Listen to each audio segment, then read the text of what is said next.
Leitura do livro A Vida Impossível, de Matt Rake. A Pedra Alta.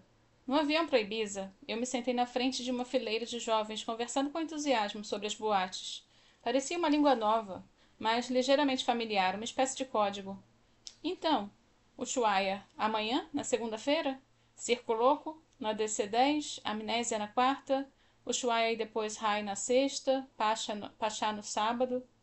Naquela hora eu pensei que nunca tinha sido jovem, mesmo aos 21. Eu teria achado aquilo exaustivo. Dançar a noite toda, passar o dia dormindo numa espreguiçadeira ao sol. Mas eram jovens muito simpáticos, vestidos igual arco-íris e animados feito labradores. Eles tentaram calcular o quanto iam gastar com os ingressos. Eu fiz as contas e falei, então eles soltaram um arquejo coletivo e começaram a repensar os planos. E ficaram muito agradecidos. Uma vez que você já tenha sido professor, sempre enxerga a criança em todo mundo. Você imagina como as pessoas deveriam ser na sala de aula, principalmente as que estão apenas um passo à frente da infância. Tinha gente de todo tipo no avião. Logo à minha esquerda havia um espanhol bonito, de cabelo comprido, chinelo e uma tatuagem na perna e no antebraço. E uma aura zen, de calma, paciente, tentando ler. À minha direita, uma mulher de meia idade, fanática por barcos, com um perfume forte e uma gola virada para cima, conversava com outra que estava sentada na fileira do lado, uma mulher de olhos frios, chamada Valérie, comparando preços de imóveis nas Ilhas Baleares. Ibiza está com os preços absurdos hoje em dia. Absurdos. De repente ficou chique de novo. Hippie de boutique. Eu acolheria algumas das outras ilhas. O lugar pode investir, é Menorca e não Maiorca. É o que a Hamish diz. O mercado está para os compradores agora. Conheço uma pessoa que reformou uma chácara lá e quadruplicou o valor. Quadruplicou. Na minha frente, 3 mulheres de 30 e poucos anos estavam a caminho de um retiro rural, para passar uma semana fazendo yoga e cuidando do bem-estar. Mas também queriam passar no mercado hippie e ver o pôr do sol numa praia cujo nome eu esqueci, no instante em que elas falaram. Uma delas disse que estava decidida a passar uma semana inteira sem postar nada no Instagram nem conferir o TikTok. Um adolescente conversava em tons muito suaves com a mãe sobre TikTokers, YouTubers, um rapper chamado 21 Savage e outros ícones de um novo mundo que, àquela altura, eu não tinha a menor esperança de entender. Ele tinha uma relação carinhosa com a mãe. Tentei não pensar em Daniel e apenas ficar feliz por eles. A mãe era bem jovem. Os dois estavam na fileira ao lado e eu podia vê-los facilmente só ao olhar de relance. Ela tinha o cabelo preto e curto e estava com uma camiseta que dizia Taylor Swift The Eras Tour. A palavra Eras entrou na minha cabeça e não saiu mais. Pensei em como se fazia para entrar numa nova era, não só percorrendo no cemitério fileiras de lápides antigas, mas na própria existência.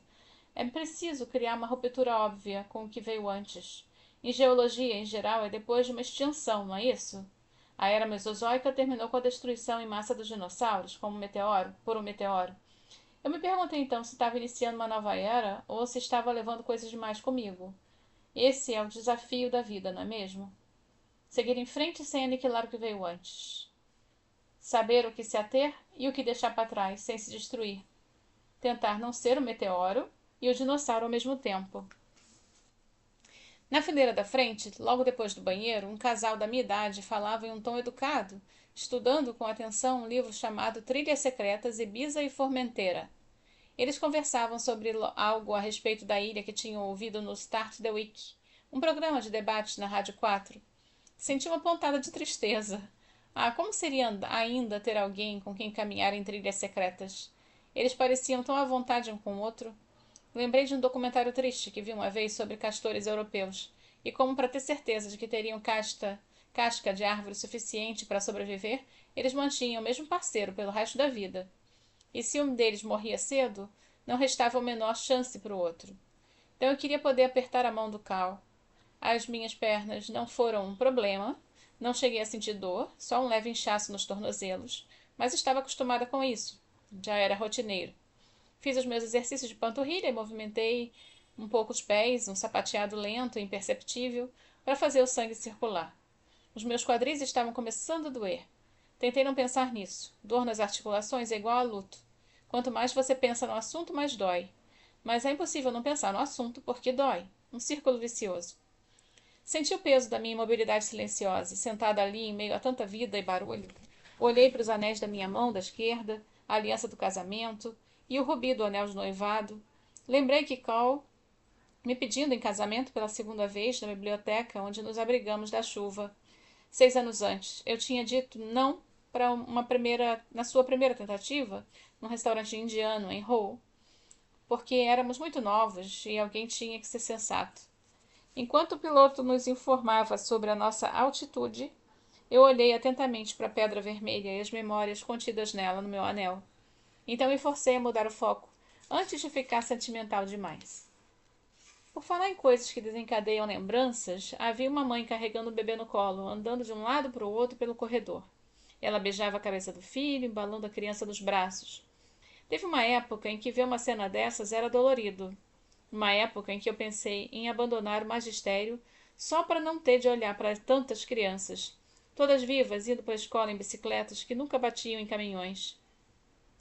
Eu sorri para o bebê e tentei transmitir sinceridade. O bebê começou a chorar. Desculpa, eu disse, só movendo os lábios para a mãe da criança. Ela me ofereceu um sorriso e assentiu com a cabeça.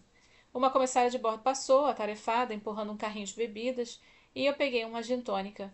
O que não combinava muito comigo e provavelmente não era aconselhável, dada a situação das minhas veias da perna. Não que eu estivesse sentindo as ordens médicas, seguindo as ordens à risca. Eu deveria me levantar de vez em quando para melhorar a circulação, mas eu ficava com vergonha, então passei a maior parte do tempo sentada mesmo, fazendo os exercícios discretamente. Tivemos um pouco de turbulência. Os clubbers pareceram gostar. O bebê voltou a chorar. Mas então começamos logo a descer. Pela janela do avião vi um litoral rochoso e montanhas verdes escarpadas, faixas de areia clara, uma paisagem cravejada de casas brancas e um outro agrupamento de edifícios residenciais ou hotéis de médio porte. Notei uma ilhota no Mediterrâneo, uma rocha desabitada e vertiginosa, que logo eu descobriria que se chamava Esvedra. Mesmo ali, do alto, antes de tudo, o que ia acontecer, ela me transmitia um misto de pavor e admiração.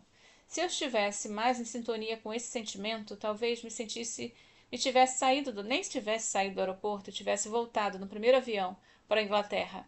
Mas naquela época meus sentidos estavam adormecidos e eu não fazia a menor ideia do que tinha pela frente. Mas por fim, aterrissamos. Fiquei sentada por um instante, quieta, enquanto todos se levantavam, animados, começavam a pegar as malas de mão nos compartimentos superiores, prestes a seguir para os seus destinos conhecidos. Respirei fundo algumas vezes, devagar, e continuei ali, como se uma parte de mim ainda estivesse nas nuvens e eu precisasse esperar até ela me alcançar. Quando você passa um número de lado de uma equação para o outro, o que fazemos, na verdade, é aplicar a operação inversa. Era como eu me sentia. Não como se eu tivesse pegado um voo curto para outro país da Europa, mas como se tivesse sido invertida, como se eu tivesse cruzado uma fronteira invisível e agora, de alguma forma, fosse ser reconfigurada, reavaliada. E havia uma permuta de elementos. Eu estava com uma vaga sensação, mas não inteiramente nova, de que havia perturbado a ordem das coisas. Bem, o aeroporto era impressionante, em Ibiza, sofisticado e bem iluminado, além de muito eficiente. E ao me aproximar da saída, depois de passar pelos quiosques de aluguel de carros, eu notei 2 mulheres se despedindo. Eu diria que tinham em torno de 30 e poucos anos. A que estava de costas para mim era loura, a outra usava óculos e estava com o cabelo solto e despenteado, de bermuda jeans e camiseta. Notei a camiseta porque tinha uma foto do Einstein estampada. Aquela da língua de fora. Ela parecia triste. As duas se amavam, mas a loura estava indo para algum lugar sem a outra. Então passei por elas lentamente. A moça de cabelo escuro me viu olhando, então ela sorriu como por um instinto, em vez de se ofender por essa intrusão. Foi um sorriso gentil.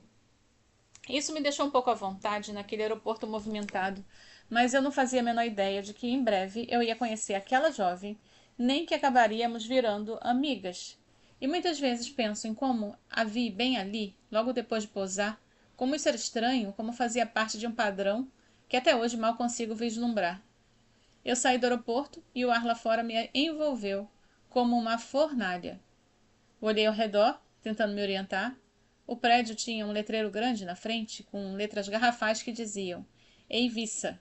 Isso era catalão. Ibiza é uma ilha na Espanha, E eles falam espanhol, mas o catalão também é uma língua oficial. Eivissa. Um bom nome. Parecia uma promessa. Eivissa. Acho que estava prestes a descobrir de que tipo essa promessa seria. Então eu percebi que aquilo era uma loucura, o que eu estava fazendo. Eu não conhecia absolutamente ninguém naquela ilha. Fazia anos que eu não viajava para o exterior. As únicas coisas que eu sabia falar em espanhol eram muitas gracias, por favor e patatas bravas. E, no entanto, aqui estava eu. Aqui, indubitavelmente, invertida, sem sombra de dúvida. Em outro país, sozinha e já com um pouco de medo. Termina aqui, começa no próximo capítulo. Começa com A.